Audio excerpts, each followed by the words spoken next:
আসসালামু আলাইকুম রহমতুল্লাহ। আজ আমরা কথা বলবো আমার ছোট্টকালে আমার ছোট্ট জীবন কীভাবে কেটেছে।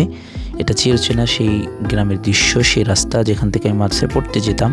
সকালে রাতে আমি যেখানে হাঁটাচলা করতাম, পরিচিত জায়গা। তো আজ আপনাদের সঙ্গে কথা বলবো আমার জীবনটা অনেকটা সময় যেখানে কেটেছে। তো মাহফিলে গিয়েছিলাম দীর্ঘদিন পর, সেই মাদ্রাসার মাহফিলে।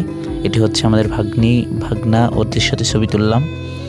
তো ওদেরকে নিয়ে মাহফিলের দিকে যাচ্ছিলাম বাসা থেকে। আমার বোনের বাসা আবার এখানে পাশে। তো মাহফিলের দিকে আমি যাচ্ছিলাম, হলো প্রাকৃতিক দৃশ্য, সেই চিরচেনা জায়গাগুলো এখানে খুব ভালো লাগে। সেই চিরচেনা খেলার মাঠ যেখানে আমরা খেলাধুলা করতাম, খুব মিস করি সেই দিনগুলোতে যখন মাঝে থাকা অবস্থায় এমন দুষ্টুমি করতে পারতাম, খেলাধুলা করতে পারতাম। সেই ছোটোকালে ফিরে যেতে মন চাই। হলো সেই গাছগুলো যেগুলো আমার হাতের ছোঁয়া লেগে আছে, অর্থাৎ লাগানোর সময় আমি ছিলাম। হলো আমাদের মসজিদ। ওই যে মাঠের পাশে, এখানে আগে পুকুর ছিল, ভরে ফেলছে।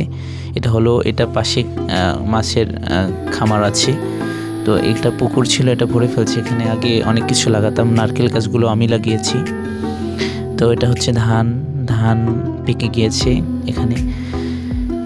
এটা হলো মাহফিলের সেই মঞ্চ যেখানে আমি মাগরিবের পর বিশেষ অতিথি হিসেবে বয়ান করেছিলাম। দীর্ঘদিন পরে আমি মাঝে গিয়েছিলাম, আলহামদুলিল্লাহ।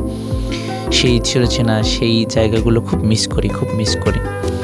তো মনে হয় যেন হারিয়ে যাই সেই স্মৃতিতে। সেই ছাত্র ভাইদের কিছু ছবি তুলছিলাম রাতে, চাঁদ উঠছিল পরিপূর্ণভাবে, সুন্দর লাগছিল। এটা হলো মাহফিলের প্যান্ডেল, রাতের চাঁদ। এটি হলো রাতের সেই রাস্তা, মাহফিলে যাওয়ার পথে লাইটিং করা হয়েছিল। এটি হলো আমার ছবি, রাতে তোলা। মাহফিল শুনছিলাম প্যান্ডেলে বসে বসে। এটি হলো একজন আন্তর্জাতিক খ্যাতিসম্পন্ন বক্তা, ছিল ভালো জনপ্রিয়, যিনি ভালো মাহফিল করেন। এটি হলো আমাদের মাদ্রাসার সেই ভিতরের দৃশ্য, অনেক পুরনো। এটি হলো ছাত্রদের সঙ্গে আমার তোলা ছবি। ওরা আবদার করছে একটা ছবি তুলে দিলাম। যে দেখি মাহফিলের দিনে অসুস্থ হয়েছে, তাই ওকে একটু সান্ত্বনা দিলাম।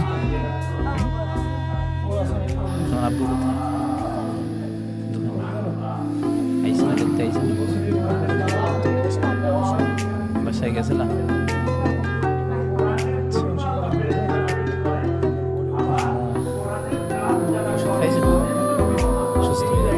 যখন ছোট ছিল না, একদম ছোট, কতটুকু বলো তো? এতটুকু ছিল, এতটুকু মনে আছে? তাকে তো মনে আছে, মনে নেই? তখন আমি মাছে পড়ি, মাছ এরকম ছিল না, কারেন্ট ছিল না, সোলার ছিল না, খুব কষ্ট হইতো গরমে। ঠিক আছে, পড়াশোনা করতাম প্রচুর। হ্যাঁ, তারপরে কি হয়েছে বলো তো? তারপর হচ্ছে এখানে অনেক কষ্ট করে পড়াশোনা করছি। আমি তো গেছি 2019 সালে। হ্যাঁ, 2019 সালে।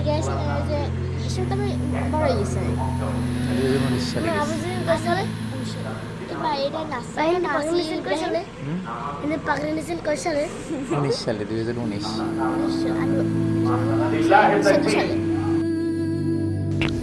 তারপর ওদের সাথে কিছু সময় কথা বললাম, মাহফিল হচ্ছিল।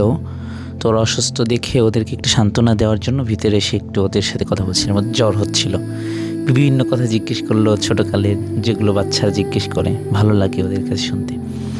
ওদেরকে বলছিলাম যে এই সময়টা খুব মিস করি। ওদেরকে সান্ত্বনা দিচ্ছিলাম, বুঝিয়েছিলাম যে দেখো, এই সময়টা কিন্তু আর ফিরে পাবা না। এই সময়টা কিন্তু সবার জীবনে একবারই আসে, আর হারিয়ে গেলে সবাই আফসোস করে। তোমরা এই সময়টার মূল্যায়ন করিও।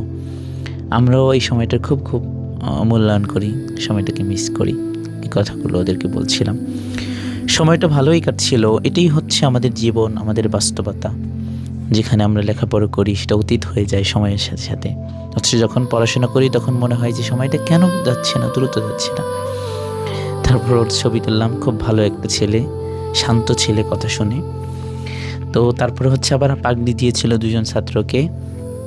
তো পাগড়ি দেওয়ার সুবাদে আমি মিষ্টি খেয়েছিলাম, সামনে দেখতে পারবেন। মিষ্টি দিয়েছিল আমাকে। তো মিষ্টি খেয়েছি, আবার ছবি তুলে রেখে দিয়েছিলাম যে আপনাদেরকে দেখাবো, এই কারণে। এটি হচ্ছে মাদ্রাসার ছাত্র হাফেজ হয়েছে, মিষ্টি, সেই রাতে চলে যাওয়ার সময় দৃশ্য। বিদায় নিচ্ছি মাদ্রাসা থেকে, আবার দেখা হবে ইনশাআল্লাহ তোমাদের সাথে আগামী।